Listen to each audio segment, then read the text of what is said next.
But I'll never forget, way back in 1988, you may remember there was a book out, 88 Reasons Why the Lord Will Come in 1988. And everyone was calling me saying, is this going to happen? There was a man who had written a book stating that the Lord would come September the 10th through September the 13th, 1988. And I told everyone that called me, no, that is not going to happen. However, one man invited me to come to Middleton, Tennessee to do a prophecy conference over this time period, so I did. Actually, I decided to go down September the 9th and stay through the 14th so that if it did happen, I guess I was going to heaven from Tennessee. Nevertheless, on the night of the 9th, I was teaching the lesson that I'm teaching to you right now. After the meeting, we went out to a restaurant to eat. Before we went inside the restaurant, one of the young ladies of the church happened to glance at the dispenser for USA Today newspaper, and she suddenly screamed. She said, "Right there it is." And we all whirled to look. And there on the front of that day's edition of USA Today, it actually was September 9, 1988, I hold a copy of it in my hand, was a picture of Uncle Sam nose to nose with the Russian bear. Now, not only is God on the front page now of the most widely distributed news magazine in America, now he's on the front cover of the most widely distributed newspaper in America. It's like God is everywhere, waving his arms, saying, hey, you don't believe I exist? Here I am. I'm on your coffee table. I'm in your news dispenser. I'm everywhere. I'm trying to get a message through to you. I am coming soon. It's really awesome when you think about it, Eddie. There's another beast that we want to take a look at, and this is an unusual beast. It's a leopard, but this leopard has 4 heads. What do you make of that? Well, I was puzzled with the leopard, and I sort of got stuck there when I was attempting to understand these prophecies. This was way back when I was in my 20s, which was 10 or 12 or 15 or 20 years ago. And I'll never forget, I was praying, asking God to help me to understand. I woke up one morning, I was in Melville, Louisiana, actually, which is the metropolitan area of Melville, if any of you have ever been there. I woke up that morning, it was a Monday, and I was supposed to not be speaking that night. It was a rest day for me.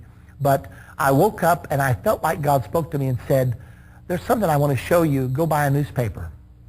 Now, just to put your mind at ease, that has never happened to me before. It's never happened to me since. It happened to me one time. But it was so strong that I immediately got out of bed, got myself together, and I said to one of the ladies in Melville, where can I buy a newspaper? And amazingly, she said, I don't know. And I said, how long have you lived here? She said, 25 years. So she obviously didn't follow the news too closely. She said, maybe down here at the local restaurant. So I got in my automobile and went down to the restaurant, and I was so sure that God had spoken to me that I put my money in the newspaper dispenser, pulled out the newspaper, and there on the front page it said, Germany sells Leopard tanks to the Netherlands. And I knew we had an airplane called the Eagle Fighter, and I thought, are you telling me, God, that Germany is the leopard? Well, then I began to investigate, because it says in the prophecy that dominion was given to the leopard. Well, I was trying to think in terms of present condition. I thought, well, the United States has been dominant. Russia's been pretty dominant. But who else could be said to have dominion? And then all of a sudden it dawned on me that there's one nation that started the last 3 major wars. The Franco-German War of 1870, World War I, and World War II were all plotted, planned, and started by one nation, the nation of Germany. Well, shortly thereafter, I was reading an article in the newspaper. Actually, it was in Newsweek magazine, April the 9th of 1984. And it was an article on Europe, and they had a section on Germany. This section was titled, The German Malady. Listen to what it says. Since the time of Charlemagne, the area that is now Germany has been the pivot of European history. In the past 120 years, the Germans have dominated Europe intellectually, industrially, and militarily. Now notice the word dominated. The prophecy says that dominion was given to the leopard. Germany has been the heart of Europe over the last 1,000 years or so. Consequently, when we think of the leopard tank and Germany having dominion, it helps us to identify who the leopard actually is. Now, there's one other thing we really need to look at here, Eddie. We need to pause a moment to realize how dominant Germany was during World War II. If it had not been for an act of God, Adolf Hitler would have conquered the world. It's an incredible story. What happened was the German armies were in a pincer movement against the English Channel, and they were grinding the Allied armies to mincemeat. According to the rise and fall of the Third Reich, the Allies would have had to sue for peace on Hitler's terms within 3 days. It's an amazing story. Winston Churchill actually called a worldwide day of prayer and fasting because the situation was so precarious. Well, the troops were moving forward. The famous Blitzkrieg attack of the German Nazi forces were moving forward, and they were unstoppable. All of a sudden, the mad corporal, Adolf Hitler, says, wait a minute, this is happening too easy. I must be falling into a trap. And he called all of his generals back to command headquarters for consultation. Well, while they're consulting back at headquarters, Great Britain mobilized every boat she had, and back and forth across the English Channel she went, day and night. In the meantime, fog hung over the English Channel so that German air reconnaissance was impossible. And the Allies pulled out 350,000 men, the heart of the Allied army. They were safely across the English Channel into Great Britain, and they lived to reinvade Germany a while later. Now, what's so interesting is how God can take the heart of a ruler and mold it at his own will. I can just imagine Hitler laying in his bunker about 4 o'clock in the morning, and he's dead asleep.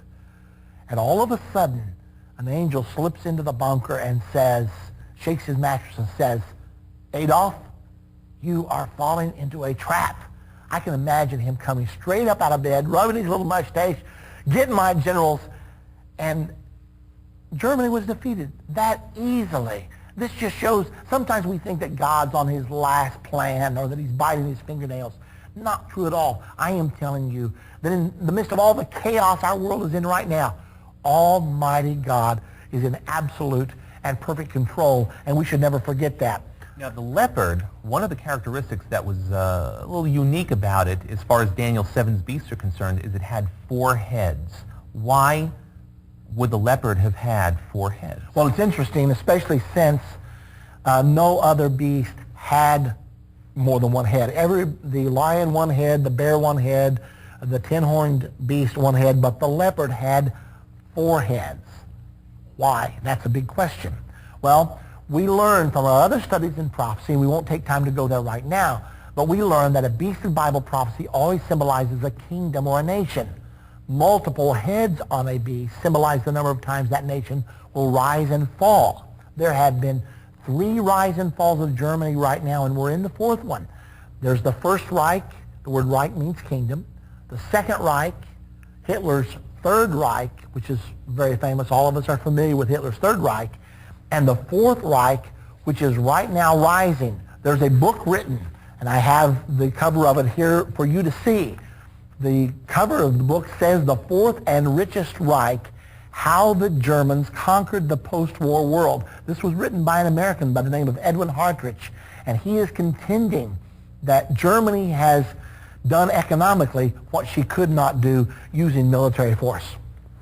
There's one other beast. The last beast in this chapter is a beast like no other. Daniel did not liken it to a bear or some known beast. It was something he had never seen, and it had 10 horns. Now there's another symbol, 10 horns. Yes, and all he could do was to describe the beast. He didn't say it's like a giraffe, it's like a hippopotamus.